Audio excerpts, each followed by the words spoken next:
কোরআনুল কারীম জানলে, কোরআনুল কারীম শিখলে এর মর্যাদা দুনিয়াতে তো আছেই, মরার পরেও এর মর্যাদা আছে। বলেন সুবহানাল্লাহ। বুখারী শরীফ 1343 নম্বর হাদিস, আন জাবির ইবনে আব্দুল্লাহ রাদিয়াল্লাহু তাআলা আনহুমা, তিনি বলেন ক্বালা কানা নবী সাল্লাল্লাহু আলাইহি ওয়াসাল্লাম ইয়াজমাউ বাইনার রাজুলাইনি মিন কতলা উহুদিন। আল্লাহ রাসূল উহুদের ময়দানে যেই সমস্ত সাহাবীরা মানে শহীদ হয়ে গেছেন এদেরকে একত্রিত করতেছিলেন। একত্রিত করার পরে ফি সাওবি ওয়াহিদিন, দুজনকে একটি কাপড়ের ভিতরে মোড়ালেন।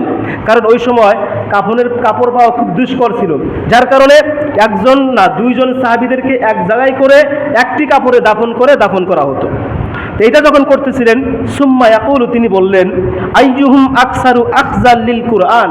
আল্লাহ রাসূল বললেন এখানে যে দুইজন আছে এর ভিতরে কোরআনুল কারীম অধিক বেশি জানে কে? সুবহানাল্লাহ বলেন।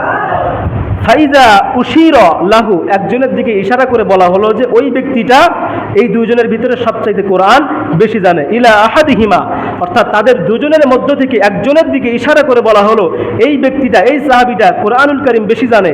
এই কথা যখন বললেন আল্লাহ রাসূল কদ্দামাহু ফিল লাখদি, আল্লাহ রাসূল ওই যে ব্যক্তিটা কোরআনুল কারীম জানে তাকে আগে কবরে রাখলেন এবং তার পরেরটা তাকে পরে রাখলেন। সুবহানাল্লাহ। দেখেন কোরআনুল কারীম জানার কারণে শহীদ দুইজনই, কিন্তু এরপরেও যার কোরআন বেশি জানা ছিল এজন্য তাকে আগে রাখা হলো, আরেকজনকে পরে রাখা হলো।